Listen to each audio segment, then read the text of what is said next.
సరే సరే. ॐ सहनाववतु सहनौ भुनक्तु सह वीर्यं करवावहै तेजस्विनावधीतमस्तु मा विद्विषावहै ॐ शान्ति शान्ति शान्तिः ఓం నమస్తే అండి నమస్తే అమ్మా. అందరికీ. నమస్తే అమ్మా. అయితే ఇప్పుడు మనము ఇది అన్నీ కూడా పిత్తులు అపిత్తులు ఏంటి అని చూస్తున్నాము. అయితే ఇందులో మనము ఆ, లోట్ లకారములో ఆత్మనేపద పరస్మైపది చూసాము కదా నిన్న. ఇప్పుడు పరస్మైపది చూద్దాము. ఆత్మనేపది చూద్దాం. ఓకే, లోట్ లకారములో చెప్తారా ఒక్కసారి ఏమేమి వచ్చాయో? లోట్ లకారంలో ఏమేమి వచ్చాయి? అలా అది పిత్తులు ఎన్ని వచ్చాయి? ఉమ్,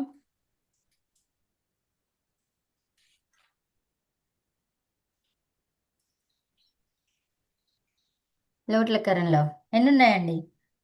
సో లోటో లంగవత్ తర్వాత ఆ, ఇంకేం చెప్పుకున్నాము? లోటు ఉత్తమ పురుష అంతా కూడా పిత్ అన్నాం, అవునా? అంటే ఉత్తమ పురుషలో 3 పిత్తులు, తర్వాత ఈ తిప్పు, తర్వాత అదొకటి, అవునా? సిప్ ఉందా? సిప్ లేదు. లేదు కాబట్టి ఒకటి.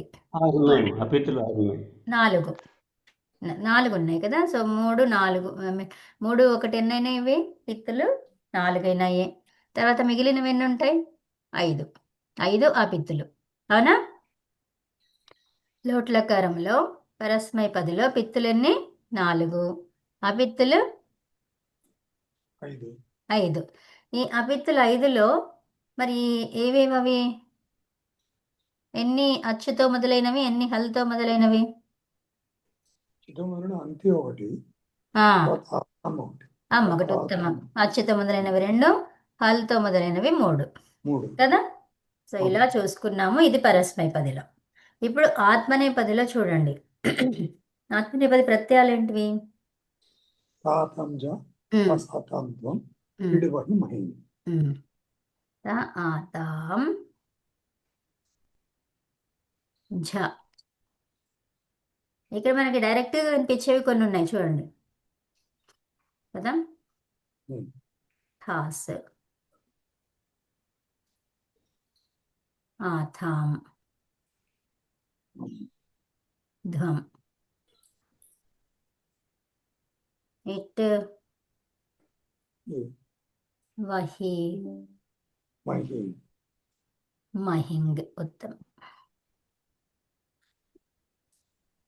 ఓకే. సో ఇందులో అచ్చులతో కనిపించేవి ఎన్ని ఉన్నాయండి చూడండి? 3 ఉన్నాయి. 3 ఉన్నాయి. మనకి డైరెక్ట్గా కనిపించేవి 3 ఉన్నాయి. ఇది 1 2 3 కదా.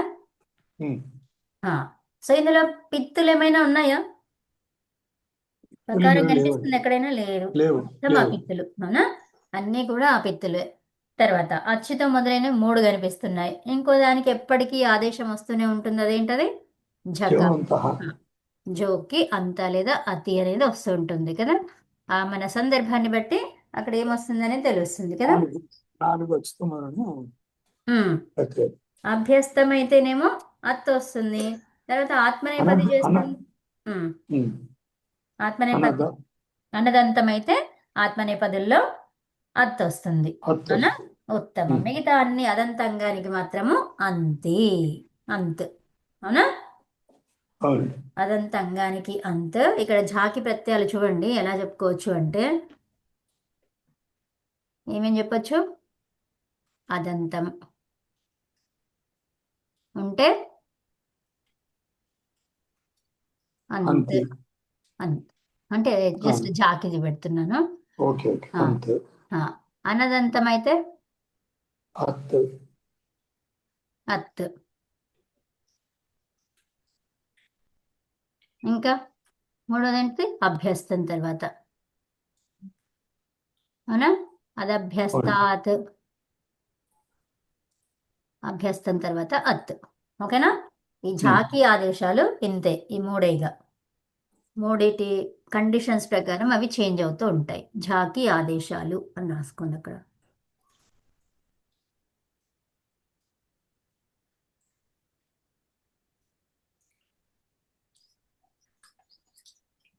ఓకేనా? ఝాకి ఆదేశాలు.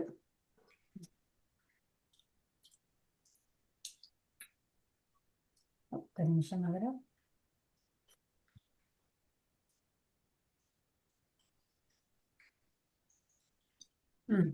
ఝాకి ఆదేశాలు ఎలా వస్తాయి? అదంతం ఉంటే అంత్, అనదంతం ఉంటే అత్.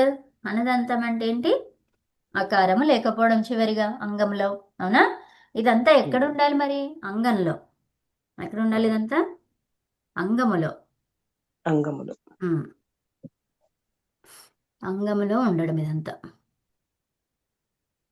అంటే ప్రత్యయానికి పూర్వం అన్నమాట కదా. అవును. సరే, ఇప్పుడు మనకి అపిత్తులు ఎన్ని ఉన్నాయండి? మొత్తం అపిత్తులే కదా. ఆత్మనేపదిలో ఆత్మనేపది లోటిది. ఇప్పుడు ఆత్మనేపది లోట్లకారంలో పిత్తులెన్ని, అపిత్తులెన్ని? అన్ని కూడా అసెట్లే. పిత్తులెన్ని? ఏం లేవు, నో. ఏం రాద్దాం ఇక్కడ? 0 రాస్తేనే బెటర్ ఏమో. 0 పెడితే అది ఓ అనుకుంటారు, ఓ ఏందో అని. ఏంటి ఇక్కడ ఓ ఎందుకు ఉందని అట్లా తెలియకుండా ఉంటుంది కదా, అందుకని. సరే, అపిత్తులు మొత్తం 9. అవునా? ఆ 9లో అచ్చులు ఎన్ని ఉన్నాయి? హల్లులు ఎన్ని ఉన్నాయి? అవునా? హలాది అపిత్తులు, అజాది అపిత్తులు. అచ్చుతో మొదలైనవి అచ్చాది. అచాది అనే బదులు అజాది చెప్పచ్చా? చెప్పచ్చు. ఏమైంది అక్కడ? జష్ వచ్చింది. అంటే ఏంటి? జలాం జశోంతే. తర్వాత ఇదేంటి? హలాది. ఓకే, సో చెప్పండి ఏమున్నాయో. అచ్చుతో ఉన్నాయి మనం ఎన్ని చూసుకున్నాం ఇప్పుడు? 4. 3 డైరెక్ట్గా కనిపిస్తున్నాయి. ఈ ఝకారానికి 1, 4. ఇంకా మిగతా ఎన్ని ఉంటాయండి? 5. ఓకేనా? 1, 2, 3, 4. 4 అవి. అవి ఏమేంటియో రాసుకుంటే మీకు ఇంకా ఈజీగా అయిపోతుంది. ఈ టకటక ఆన్సర్ ఇచ్చేస్తారు మీరు. చెప్పగానే లోట్లకారంలో అజాది అపిత్తులు ఏమేమి అంటే ఆతాం, ఆథాం, ఇట్, ఝా. ఓకేనా? తర్వాత హలాది అంటే ఏంటి? త, థస్, వహి, మహింగ్, ధ్వం. త, థస్, వహి, ధ్వం, మహింగ్. సో అట్లా. ఓ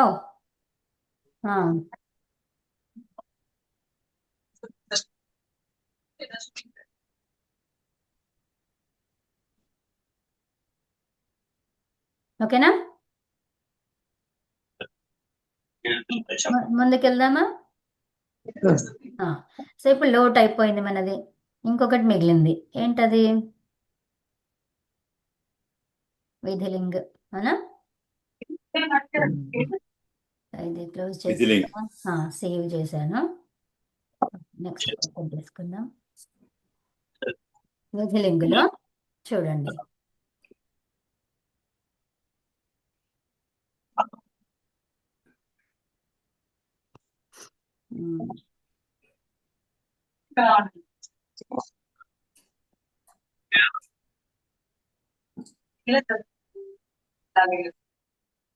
విధిలింగ్. సో ఈ విధిలింగులో మనకి మొత్తం ప్రత్యయాలన్నీ, ప్రత్యయాలు మొత్తం ఎన్ని ఉంటాయి? 9 కదా. 9 పరస్మైపది, 9 ఆత్మనేపది, 18 ప్రత్యయాలు. సో 18 ప్రత్యయాలలో ఇప్పుడు మనము పరస్మైపది చేస్తున్నాం. సో ఈ పరస్మైపది ప్రత్యయాలను చెప్పండి ఇప్పుడు. ఎవరు చెప్తారు? మామూలుగా మూల ప్రత్యయాలు చెప్పండి.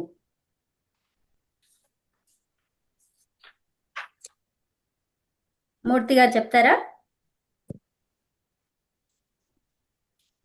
తిప్పు ఇదే కదమ్మా. సిప్తస్ ధి, సిప్తస్ థ, మిట్ వస్ మస్. అవే. మళ్ళీ చెప్పండి మెల్లిగా. తిప్ ఉమ్, తస్ ఝి ఉమ్, సిప్ థస్ థ ఉమ్, మిప్ వస్మస్ వస్ మస్ ఉమ్. ఇంకా అయిపోయింది. ఇది ఆత్మనేపదియా. అంతే. పరస్మైపది ఒకటే అడిగాను. అయిపోయింది. సో ఇందులో పకారంతో ఉన్నవి ఏమైనా కనిపిస్తున్నాయా మనకు? ఉన్నాయి. మూడు మొదటి సిప్ మూడు సిప్ మిప్. ఆ, నిప్ బస్ మస్. ఉమ్. ఓకే. మనం ఇందాక లోట్లకారం చూసాం కదా, అక్కడ ఏమైనా ఆదేశాలు వచ్చాయా? ఈ ఝాకి ఆదేశం వచ్చింది, తర్వాత మిగతా వాటికి ఏమైనా ఆదేశాలు ఉండేనా? మేర్ని వస్తుంది, మిప్పుకి మీకి వస్తుంది, మీ అనేది అందులో ఏమీ లేదు. అంతే. ఇంకా అందులో ఏం చేస్తాము, టితాత్మనే పదానం టేరే ద్వారా ప్రధానం అన్నిటికీ ఏ తేరే. కరం. అన్నిటికీ ఏ వచ్చేస్తుంది, అవునా? ఆమేతః కూడా ఉంది కమ్మా. ఆమెతహ దేంట్లో వస్తుంది? ఇకారానికి. ఎందులో వస్తుంది? ఆ? ఏంటి ఆమెతహ దేనికమ్మా? లోట్లో వస్తుందా అది? రాదు. అందులో వస్తుంది ఆత్మనేపదిలో. ఏ ఆమెతహ ఆమన్నాము. అవును, ఆమెతహ ఎక్కడ వస్తుంది? అది ఏకారం రావాలి అంటున్నాను. ఏకారానికి ఉమ్. టిత ఆత్మనేపదానం టేరే తోటి ఏకారం వస్తే మళ్ళా తర్వాత మళ్ళీ ఆమేతః వస్తుంది కదా. ఏతహ అన్నాము అంటే ఏకారానికి అని ఆ, చెప్తున్నాం. ఆ, ఏకారానికి ఆమ్. అవునమ్మా, వస్తుంది, రావాలి. ఆ. ఉమ్. కానీ అది నాకు పరస్మైపదిక ఆత్మనేపదిక అనేది ఠిత ఆత్మనేపదానం టేరే అనేది ఆత్మనేపదికే కదా వచ్చేది. సో అవును, దానికి అవును. ఆమేత ఆమ్. ఆమ్ వస్తే మరి ఏమవుతుంది? అది వందేతాం మళ్ళీ కదా. ఆతామే అవుతుంది. ఆ, అట్లా వస్తుందా? వంద ధాతు తీసుకొని చెప్పండి ఒకసారి. రూపం వందే, వంద, వందతే, వందేతే, వందంతే. తర్వాత వందే, వందే వస్తుంది కదమ్మా మరి అక్కడ. వస్తుంది. నేను నిన్న ఏం చేశానంటే ఈ సూత్రాల కోసం స్నాభ్యస్తయో రాతను ఈ అలిహ కోహో ఈ రెండు సూత్రాలు చూడటం కోసం ఆ ఇది క్రాది గణధాతువు క్రీ ఇది తీసుకొని చేశానండి. అందులో ఈ ఆమెతః వచ్చింది. వస్తుంది, కానీ ఎక్కడ వస్తుందా అని చూస్తున్నాం మనకి రూపంలో. ఉమ్,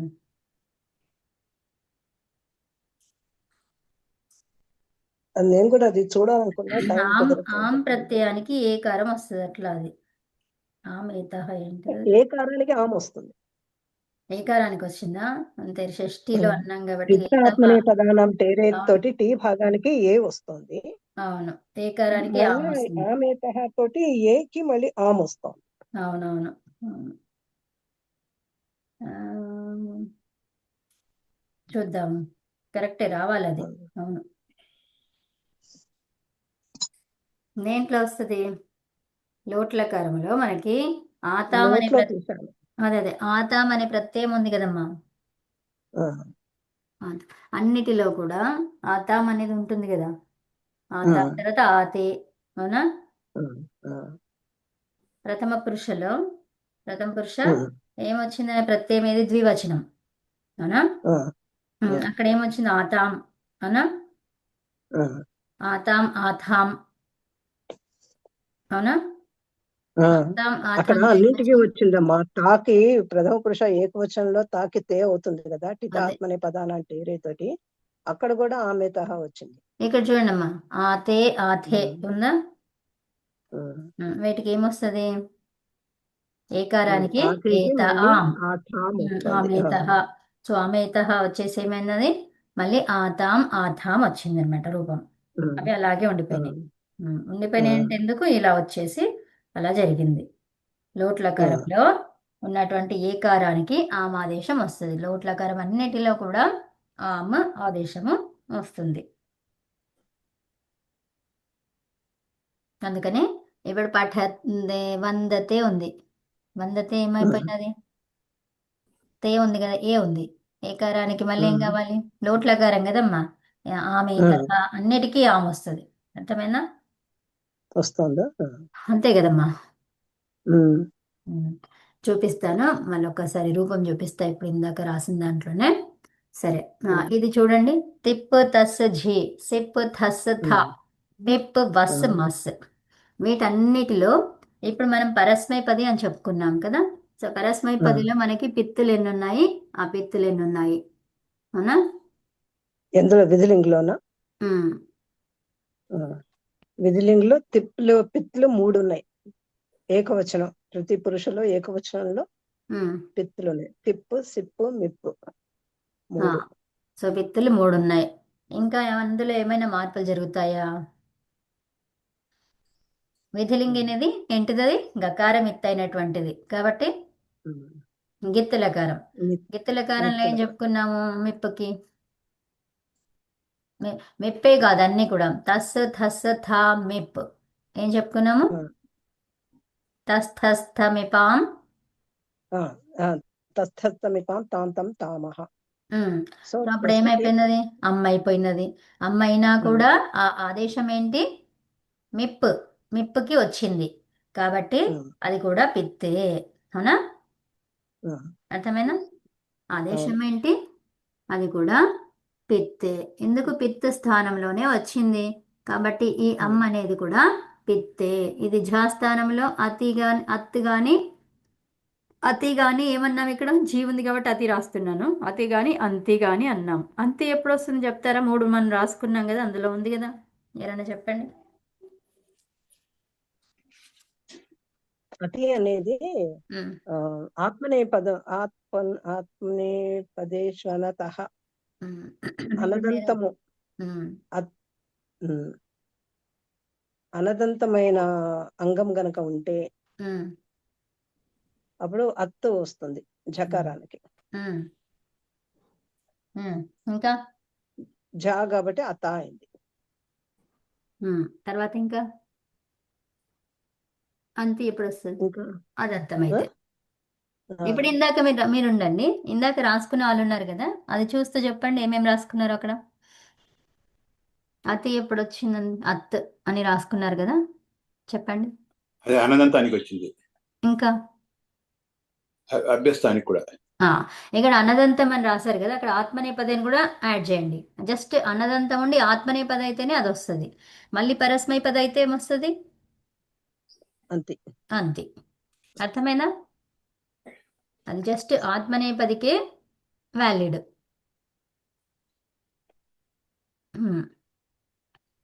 తర్వాత ఇంకా ఇంకేమన్నాము?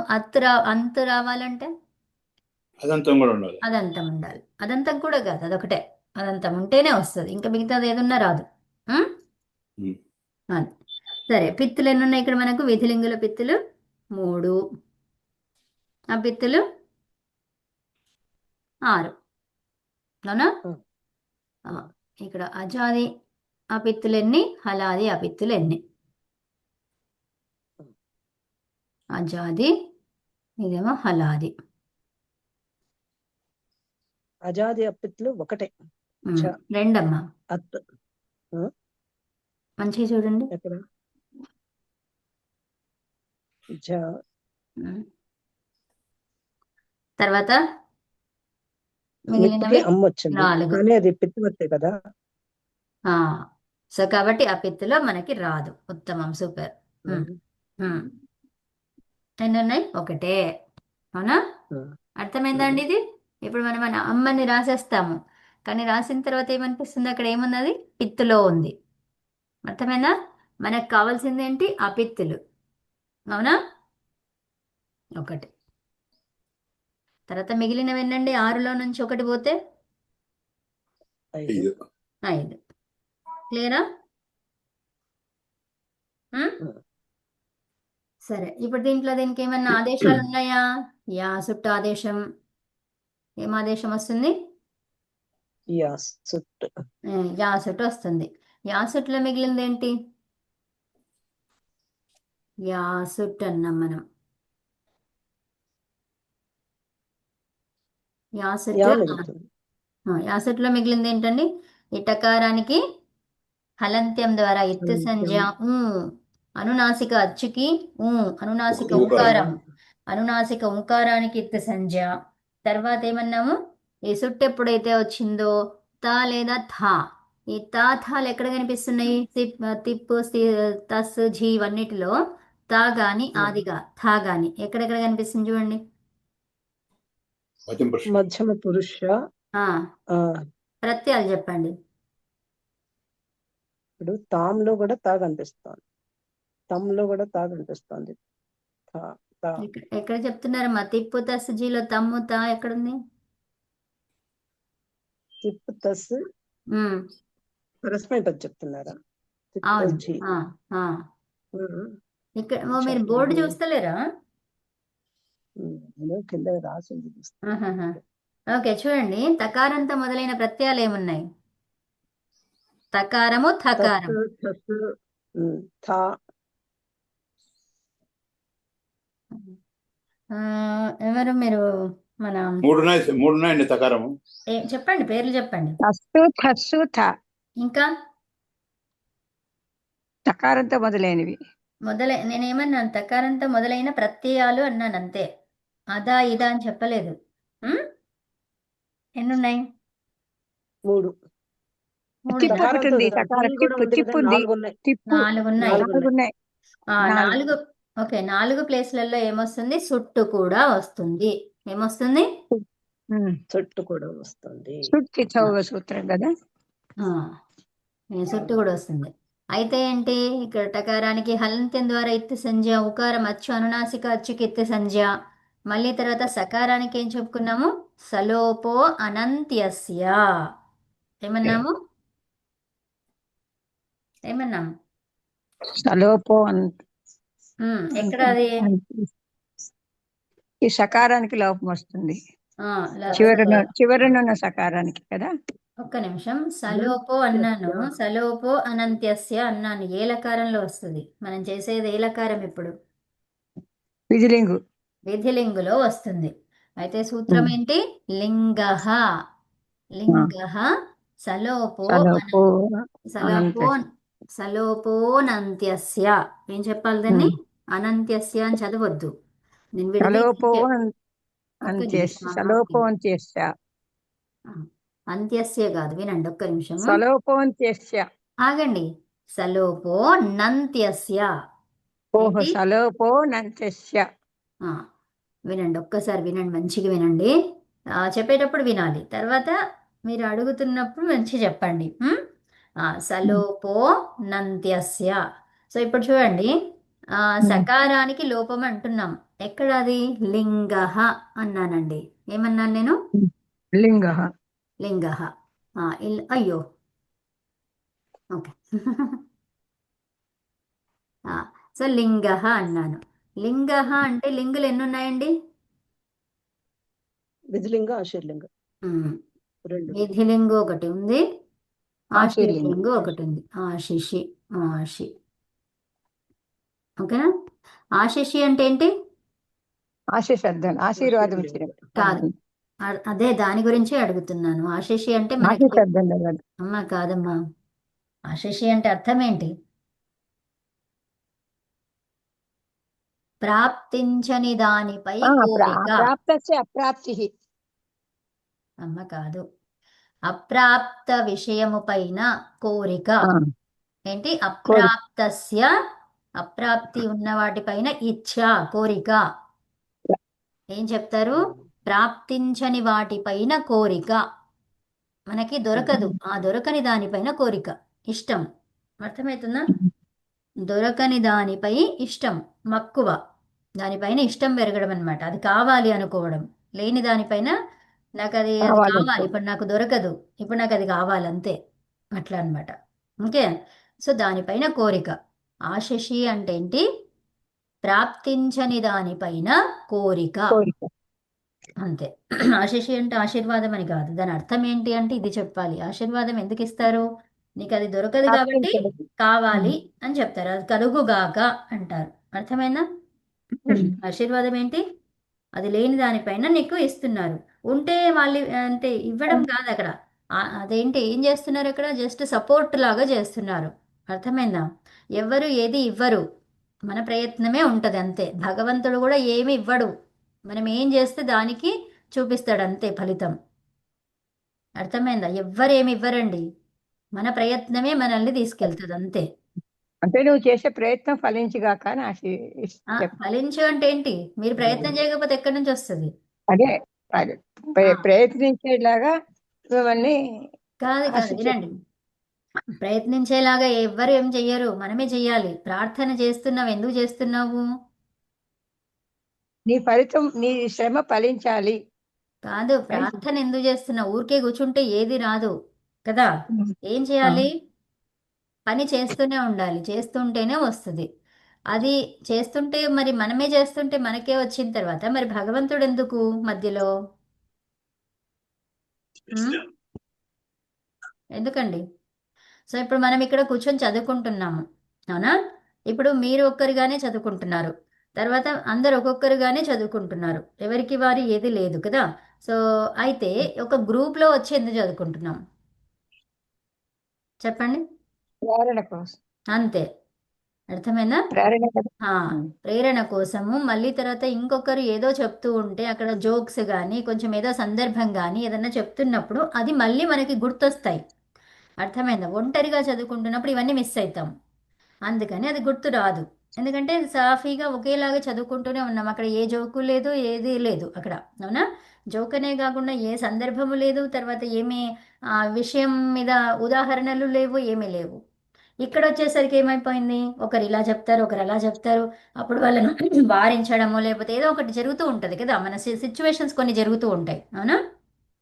తర్వాత అరే ఇది బాగుంది అని చెప్పేసి దాన్ని ఫాలో అవ్వడము. సో అట్లా అంటే కొన్ని ఏదో అందరూ ఉన్నప్పుడు అలాంటివి జరుగుతూ ఉంటాయి కదా. సో ఆ సిచ్యువేషన్స్ గుర్తొచ్చి మనకేమవుతుంది, అది గుర్తుండిపోతుంది. మామూలుగా ఊరికే చదువుకుంటూ వెళ్తే అది అంతగా ఉండదన్నమాట. ఉంటుంది, ఎవరికి ఉంటుంది? ఏమీ ఆటంకాలు లేని వాళ్ళకి ఉంటుంది చాలా. ఇంకా అది మనం ఏమంటాము, ఇక్కడ చెప్పుకుంటాం కదా, స్పెషల్ సూత్రం అని చెప్తూ ఉంటాం చూడండి, అలాగనమాట ఆ టైప్. ఓకే, జస్ట్ అందరికీ నార్మల్గా సర్వసాధారణంగా అందరికి ఎలా ఉంటుంది, ఇలా చదువుకుంటే గుర్తుంటుంది అనమాట, సాధారణ నియమం లాగా. తర్వాత స్పెషల్గా ఉన్న వాళ్ళకి ఏంటి, అసలు ఏం అవసరమే లేదు, మోటివేషన్ అవసరం లేదు, ఏది అవసరం లేదు, బుక్ కూడా తీయాల్సిన అవసరం లేదు, జస్ట్ ప్రయత్నం చేస్తూనే ఉంటాడు ఎప్పటికీ.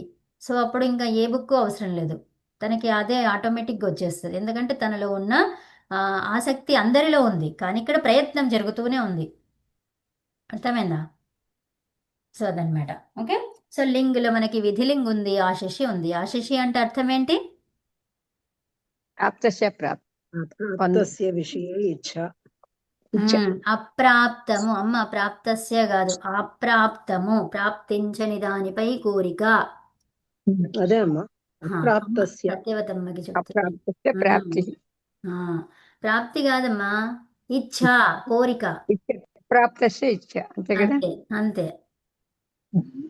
ఓకే, సో ప్రాప్తించని దానిపై కోరిక. ఓకే, సో విధి. ఇప్పుడు మనకి ఏమన్నారు, ఇక్కడ యాసట్ వస్తుంది, ఎక్కడ? విధిలింగులో. అర్థమైందా? ఇక్కడ యాసట్ వస్తుంది. అన్నిటికీ చెప్పింది ఏంటి, యాసుటే చెప్పారు. తర్వాత ఏమైంది, సీయుట్ వచ్చేసి దానికి ఆత్మనేపదికి తీసేసుకుంది. అర్థమైందా? ఈ 18 ప్రత్యయాలకి ఏమని, ఒక నిమిషం, 18 ప్రత్యయాలకి ఏమన్నారు? యాసట్. అంటే ఇప్పుడు చూడండి, లింగ అనగానే ఏమైందమ్మా, వేరియేషన్స్ ఏమైనా కనిపిస్తున్నాయి అక్కడ? లేదు. లింగ లకారంలో మొత్తం అన్నిటికీ అన్నమాట. విధిలింగ ఆశ్రలింగకి ఏమన్నారు, యాసుట్ అన్నారు ఫస్ట్. తర్వాత ఆత్మనేపదికి ఏమన్నారు, సీయుట్. సీయుట్. సీయుట్ ఎలా చెప్పారు, సూత్రం చెప్తారు ఎవరైనా? సీయుట్ అంతే, ఇది ఏముందో అదే, లింగ సీయుట్. అంతేనా? సీయుట్. ఓకే, లింగ సీయుట్ అంతే. మరి అక్కడ లింగ యాసుట్ అన్నారు, లింగ పరస్మై పదేషు, లింగ ఏమన్నారు అక్కడ, యాసుట్ పరస్మై పదేషు అన్నారు, అవునా? అంటే ఏంది ఇక్కడ, ఇది పరస్మై పదిలో అని అర్థమైపోయింది. యాక్చువల్గా సారీ, నేను తప్పు విడిగా చెప్పాను కదా. లింగ సీయుట్ అంటే ఏంటి, సీయుట్ అని మొత్తం అన్నిటికీ చెప్పారు కదా, లింగ సీయుట్ అన్నారు. అవునా? యాసట్ ఏమన్నారు? పరస్మైపదేషు అన్నారు. అవునా? అంటే ఏంటి? పరస్పదేశం ఆ సో యాసుట్ అనేది పరస్మైపదుల్లోనే వస్తుంది. అంటే ఇప్పుడు లింగ్ అనే దానికి సీయుట్ అని ఫస్టే చెప్పారు కదా, లింగ సీయుట్ అన్నారు. అవునా? లింగ సీయుట్, దాన్ని మొత్తం కలిపి చెప్పుకుంటే లింగ సీయుట్, లింగ సీయుట్ అది సూత్రం. సో లింగ సీయుట్ అని మొత్తం 18 ప్రత్యయాలకి సీయుట్ ఇచ్చేశారు. తర్వాత పరస్మైపదేషు అని చెప్పారు ఇక్కడ. అవునా? లింగ ఏమన్నారు? పరస్పదేశం సో యాసుట్ పరస్మైపదేషు. ఓకే. సో అప్పుడు పరస్పదేశం ఆ, అయితే యాసట్ అనేది పరస్మైపదికి ఇచ్చిన తర్వాత ఇంకా మిగిలినవి ఏమున్నాయి? ఆత్మనేపది ప్రత్యయాలు ఉన్నాయి. సో దానికి సీయట్ వచ్చింది. మనకి తిప్పులు చెప్పుకున్నాము. ఏమని? అవన్నీ కూడా ఏమన్నారు? తిప్పు తస్ ఝి, సిప్ తస్ థా, ఇవన్నీ 18 ప్రత్యయాలకి ఏమని చెప్పారు? ఫస్ట్ ఏమని ఇచ్చారు పేరు? పరస్మైపదం. ఓకే. తింగ్ ప్రత్యయాలకి మామూలుగా తింగ్ ప్రత్యయాలకి ఏమని చెప్పారు? పరస్మైపదం అన్నారు. ఆ తర్వాత తంగులను విడిచేశారు. తంగానావాత్మనే పదం. అది వచ్చేసి ఏమైపోయింది? మళ్ళీ మిగిలినవి 9 పరస్మైపద అయింది. ఫస్ట్ పేరు పెట్టింది ఏమని? 18 ప్రత్యయాలకి మొత్తానికి పరస్మైపది అని. తర్వాత వేరు చేసి చెప్పింది ఏంటి? శేషం. సంగానం ఆత్మనేపదం. సో అవి పోగా మిగిలినవి పరస్మైపది అని చెప్పారు. అవునా? అట్లాగే ఈ లింగులో ఉన్న ప్రత్యయాలన్నిటికీ కూడా సీయుట్ అన్నారు. లింగ సీయుట్. అవునా? లింగులో కూడా వచ్చే ప్రత్యయాలన్నీ కూడా ఏమన్నారు?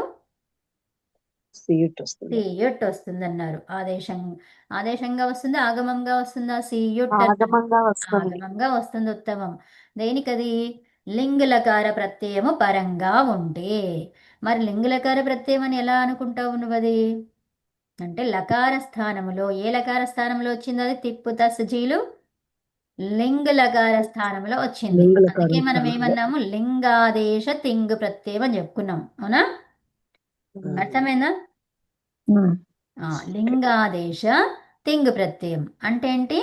ఆ లింగ స్థానములో లింగ ప్రత్యయము పరంగా ఉంటే, అర్థమవుతుందా? లింగ ప్రత్యయం అనేది పరంగా ఉంటే అప్పుడు ఎవరు వస్తారు? యాసుట్ కానీ సీయుట్ కానీ వస్తుంది. మరి యాసుట్ ఎప్పుడు వస్తుంది? పరస్మైపదుల్లో. సీయుట్ ఎప్పుడు వస్తుంది? ఆత్మనేపదుల్లో. లింగులు ఎన్నున్నాయి? రెండు ఉన్నాయి. ఏమేమి అవి? విధిలింగు, ఆశ్చర్యం. ఉత్తమం. సో ఇలా ఉందండి. ఓకేనా? తర్వాత ఇప్పుడు మనకి ఈ సీయుట్ని యాసుట్ని చూసుకుంటే, ఇప్పుడు మనం చెప్పుకున్న ప్రత్యయాలు పరస్మైపది కాబట్టి ఇక్కడ మనకి ఏం మిగిలింది? ఇప్పుడు యా మిగిలింది. అంతేనా? యాసుట్టులో సకారానికి సలోపోనంతస్య అన్నాం. అంటే ఏంటి? సలోపము, సకారానికి లోపం జరుగుతుంది. ఎక్కడ? అంతముగా లేని సకారానికి.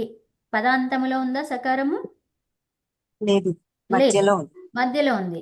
లాస్ట్ చివరిగా ఏముంటుంది? తిప్పు తస్ ఝీలు ఉంటాయి. అవునా? అవునా? సో అక్కడ సకారము చివరిగా లేదు కాబట్టి ఏం చేయాలండి?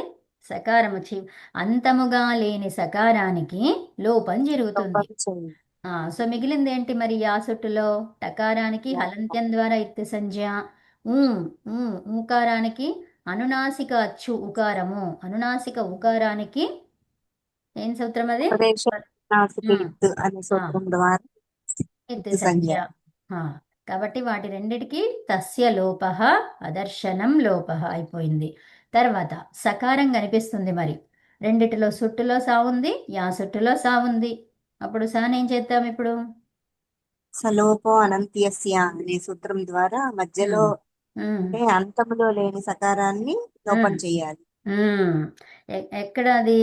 ఇక్కడనే విధిలింగులోనే చేయాలి అది. ఓకే. సీయుట్టులో కూడా వస్తుంది అక్కడ సకారం, కానీ ఇది విధిలింగుకే అని చెప్పారు. ఓకే. అంతములో లేని సకారానికి లోపం చెయ్యాలి విధిలింగులో, లేదా సార్వధాతుక లింగు అంటారు. అర్థమైందా? మరి సార్వధాతుక లింగ్ అంటే ఏంటండి? విధిలింగ్. విధిలింగ్ రెండే చెప్పుకున్నాము కదా. గిత్తులు లింగులు రెండు ఉన్నాయి. ఆ రెండులో మనము సార్వధాతుకాలలో ఏది వాడాము? విధిలింగ్. లట్ లోటు లంగ్ విధిలింగ్. విధిలింగ్ చెప్పుకున్నామా? ఏమంటారు అక్కడ? సార్వధాతుక లింగలకారములో ఉన్న సకారానికి మాత్రమే చివరిగా లేని సకారము లోపిస్తుంది. అర్థమైందా? అంతంగా లేని సకారము లోపిస్తుంది. అంటే ఇక్కడ సీయుట్టులో ఉంటుంది, యాసుట్టులో ఉండదు. ఓకే, ఇప్పుడు మిగిలింది ఏంటండి? యా మిగిలింది, అవునా? సో ఇప్పుడు ఇతశ్చ పనిచేస్తుందా లేదా చెప్పండి. గిత్తులకారం కాబట్టి ఇతశ్చ వస్తుందా? ఇకారానికి లోపం కావాలి, వస్తుందా లేదా? వస్తుంది. వచ్చేసి ఏమైపోయింది అది? ఎక్కడెక్కడ ఇకారాలు ఉన్నాయి చూడండి. తిప్పు తస్ ఝీ, సిప్పు థస్ థా, మిప్ వస్ మస్. ఇకారాలు ఎక్కడెక్కడ ఉన్నాయి చూడండి. ఆ ఆదేశాలు కూడా గమనించండి. ఇప్పుడు ఝీ ఉంది కాబట్టి అంతి అతి అని చెప్పుకున్నాం మనం. మెప్పు ఉంది కాబట్టి దానికి అమ్ అని చెప్పుకున్నాము. సో దాన్ని గమనిస్తూ ఎక్కడెక్కడ ఇకారం ఉందో చూడండి. అంటే వాటిని ఫైనల్ గా గమనించాలి, అందులో ఉందో లేదో గమనించండి అట్లా. ఓకే, సో తిప్పులు జీలో తిప్పులో తీ ఉంది. ఒక తిప్పులు నిమిషం. తిప్పులో తీ ఉంది ఇక్కడ, అవునా? ఇకారానికి తీసేయాలి. తీసేస్తే ఏమైంది అది? త్. తర్వాత నెక్స్ట్ మొదటి లైన్ లోనే చూడండి. ఝీకి అంటి అతి అనేవి వచ్చినాయి. సో వాటిల్లో తకారానికి ఇకారం ఉంది కాబట్టి అవి లోపిస్తుంది. అంత్ లోపించి అత్. అత్ అంత్, అవునా? నెక్స్ట్ రెండవ లైన్ లో సిప్పులో సకారానికి ఉన్న ఇకారం కూడా లోపిస్తుంది. లోపించి స్ అవుతుంది. స్. పదాంతములో ఉన్న స్ ఏమవుతుందండి చెప్పండి అందరూ. పదాంతంలో ఉన్న సకారానికి లోపం జరుగుతుంది. పద సంఖ్య వచ్చి విసర్గ వస్తుంది. విసర్గ వస్తుంది. ఉత్తమం. పదాంతములో, పదకి అంతములో అంటున్నాం. లేని సకారానికి లోపం జరుగుతుంది. పదాంతంలో లేని. ఇప్పుడు మనం అడిగిన ప్రశ్న ఏంటి? అంతంలో ఉంది కాబట్టి విసర్గగా మారుతుంది. సో అంటే పఠధాతు తీసుకుంటే ఏమైతుంది అది? పటహ. విసర్గా వస్తుంది. ఓకే, ఉత్తమం. ఇప్పుడు మనకి నెక్స్ట్ ఇంకెక్కడుంది ఇకారం? ఇంకెక్కడుంది? మిప్పుకి అమ్మ ఆగమం అని అనుకున్నాం కాబట్టి ఇంకా దాంట్లో ఇకారం లేదు. ఆగమం అయితే ఎందుకు ఉండదు? ఉంటది కదా. ఏం చెప్పాలి? అమ్మ ఆగమమా? ఆదేశం. ఆదేశం. మిప్పనేకి అమ్మ ఆదేశం కాబట్టి ఉన్నవన్నీ 3, అవునా? ఈ 3 ఉన్నటువంటి ఇకారాలు ఏమైతుంది? లోపిస్తుంది. ఓకే, సరే. ఇప్పుడు వీటికి